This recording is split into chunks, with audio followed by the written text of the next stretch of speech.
নমস্কার, Surajit academy YouTube চ্যানেলে আপনাকে স্বাগত জানাই। আপনারা অনেকেই আমাকে কমেন্ট করছেন যে পিএম কিষাণ সম্মান নিধি যোজনার আবেদন করতে হলে 2019 সালের পরে রেকর্ড দিয়ে আপনারা আবেদন করতে পারবেন কিনা। আপনারা অনেকেই আমাকে জিজ্ঞাসা করছেন আমার প্রিভিয়াস ভিডিওতে।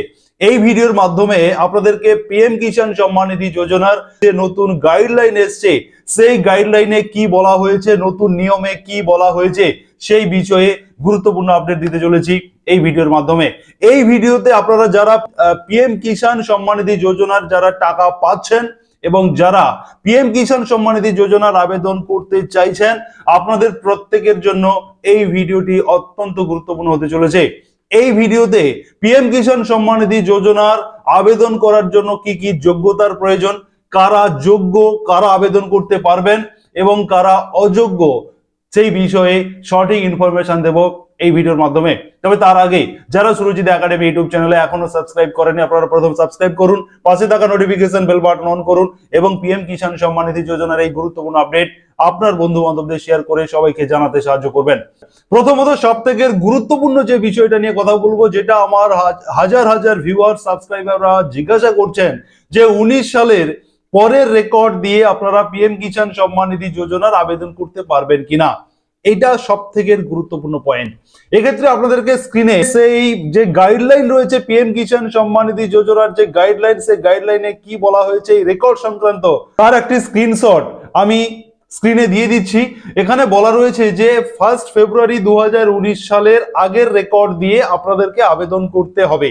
অতএব রেকর্ডের যে গাইডলাইন, সেই গাইডলাইনে পরিষ্কার করে বলা রয়েছে যে পিএম কিষাণ সম্মান নিধি যোজনার আবেদন করতে হলে আপনাকে 1 ফেব্রুয়ারি 2019 এর আগের রেকর্ড দিয়ে আবেদন করতে হবে এবং এও মেনশন করা রয়েছে এই নিয়ম আগামী 5 বছর ধরে কিন্তু একই থাকবে। 1 ফেব্রুয়ারি 2019 সাল থেকে 1 ফেব্রুয়ারি 2024 সাল পর্যন্ত কিন্তু এই নিয়মটা থাকবে, এমনটা কিন্তু বলা রয়েছে গাইডলাইনে। অতএব আজকের ডেটে দাঁড়িয়ে আপনারা যারা পিএম কিষাণ সম্মান নিধি যোজনার আবেদন করতে চাইছেন, আপনাদের জন্য কিন্তু সেম নিয়ম এখনো রয়েছে। নতুন করে রেকর্ড সংক্রান্ত কোনো আপডেট এখনো পর্যন্ত পিএম কিষাণ সম্মান নিধি যোজনার পোর্টালে আপডেট আসেনি। অতএব যখনই পিএম কিষাণ সম্মান নিধি যোজনার রেকর্ড সংক্রান্ত আপডেট আসবে, সবার প্রথম সুরজিৎ একাডেমি ইউটিউব চ্যানেল আপনাদেরকে জানিয়ে দেবে। তার জন্য আপনারা অবশ্যই সাবস্ক্রাইব করে রাখবেন। অতএব যারা রেকর্ড সংক্রান্ত সমস্যায় রয়েছেন, যারা জানতে চাইছিলেন, তাদের জন্য কিন্তু এটা অত্যন্ত গুরুত্বপূর্ণ যে আপনাকে আবেদন করতে হলে 1 ফেব্রুয়ারি 2019 এর আগের রেকর্ড দিয়ে আপনারা আবেদন করতে পারবেন। তবে এখানে ব্যতিক্রমী আরো একটা বিষয় উল্লেখ করা রয়েছে, 2019 সালে অর্থাৎ 1 ফেব্রুয়ারি 2019 এর পরের রেকর্ড দিয়ে আবেদন করতে পারবেন সেটা উল্লেখ রয়েছে। তবে তার জন্য রয়েছে স্পেশাল ক্রাইটেরিয়া। অতএব ধরুন কোন একজন ব্যক্তি তিনি পিএম কিষাণ সম্মান নিধি যোজনার টাকা পেতেন, বেনিফিট পেতেন, অতএব তিনার রেকর্ড 1 ফেব্রুয়ারি 2019 এর আগের রেকর্ড দিয়ে তিনি আবেদন করেছিলেন, তিনি টাকা পাচ্ছিলেন এবং তিনি দুর্ভাগ্যবশত মারা গেছেন এবং সেই ব্যক্তির উত্তরাধিকারী সূত্রে যে সমস্ত ছেলেরা তার থাকবে, তারা কিন্তু সেই রেকর্ডটাকে, বাবার রেকর্ডকে তারা ওয়ারিশান সূত্রে তাদের নামে রেকর্ড ট্রান্সফার করে সেই রেকর্ড দিয়ে আবেদন করে কিন্তু তারা এই পিএম কিষাণ সম্মান নিধি যোজনার বেনিফিট পেতে পারে।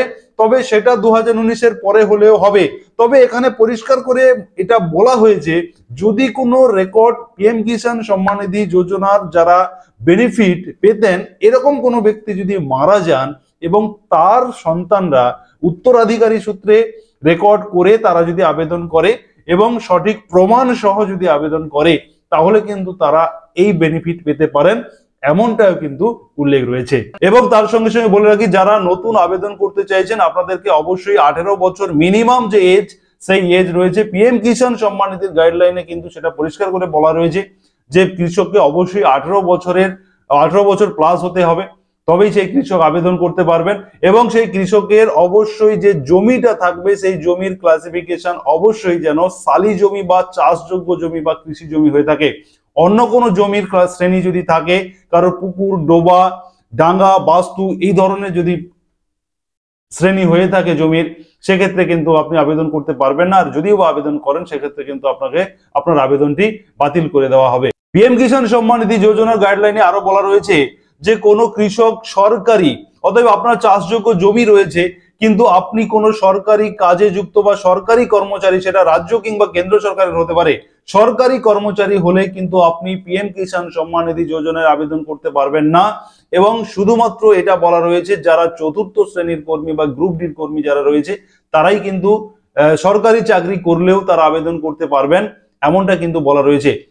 এই পিএম কিষাণ সম্মান নিধি যোজনার গাইডলাইনে আরো উল্লেখ করা রয়েছে যে আপনি যদি 10,000 টাকার বেশি পেনশন পেয়ে থাকেন, আপনি যদি পেনশন হোল্ডার হয়ে থাকেন এবং আপনি যদি 10,000 টাকার বেশি পেনশন পেয়ে থাকেন, সেক্ষেত্রে আপনি আবেদন করতে পারবেন না বা পিএম কিষাণ সম্মান নিধির জন্য আপনি যোগ্য নন।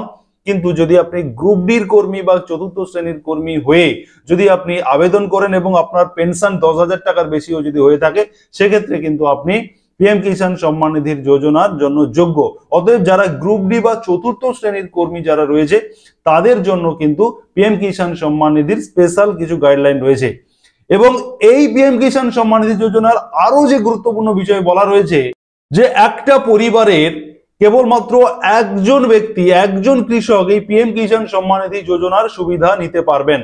অতএব এখানে আপনারা কিন্তু অনেকেই বা কনফিউজ হয়ে যান যে একটা পরিবারের একজন মানে বিষয়টা কি। দেখা গেল যে আপনার পরিবারের অনেকেই রয়েছেন এবং অনেকের নামে জমির রেকর্ড আছে এবং সেই জমির যে ক্লাসিফিকেশন বা জমির শ্রেণী, শালি জমি বা চাষযোগ্য জমি, তাহলে সবার অনেকের থাকার সত্ত্বেও তাহলে একটা পরিবারের একজন আবেদন করতে পারবেন, এই বিষয়টা কিন্তু আপনাদের বোঝার আছে। এবারে আপনাদেরকে বলে রাখি, একটা পরিবারের একজন এটা ধরা হবে আপনার খাদ্য সুরক্ষা কার্ডের রেকর্ড অনুযায়ী। অতএব আপনার খাদ্য সুরক্ষা কার্ড যদি আপনার ফ্যামিলির যতজনই মানুষ হয়ে থাকুক না কেন, যদি আপনার খাদ্য সুরক্ষা কার্ডের আপনার ফ্যামিলি ভাগ করা থাকে, তাহলে সেই খাদ্য সুরক্ষা কার্ডের যে ভাগ করা রয়েছে ফ্যামিলি, সেই রেকর্ড অনুযায়ী আপনি কিন্তু অনেকগুলো ফ্যামিলি হিসেবে আবেদন করতে পারবেন।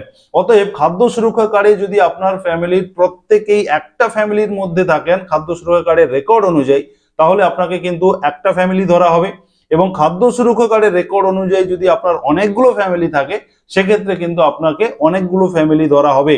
অতএব পিএম কিষাণ সম্মান নিধি যোজনার যে একটা ফ্যামিলির কেবলমাত্র একজন আবেদন করতে পারবেন যে বলা রয়েছে, সেটা কিন্তু খাদ্য সুরক্ষা কার্ডের রেকর্ড অনুযায়ী আপনার যদি অনেকগুলো ফ্যামিলি থাকে তাহলে কিন্তু আপনি অনেকগুলো ফ্যামিলি হিসেবেই ধরা হবে।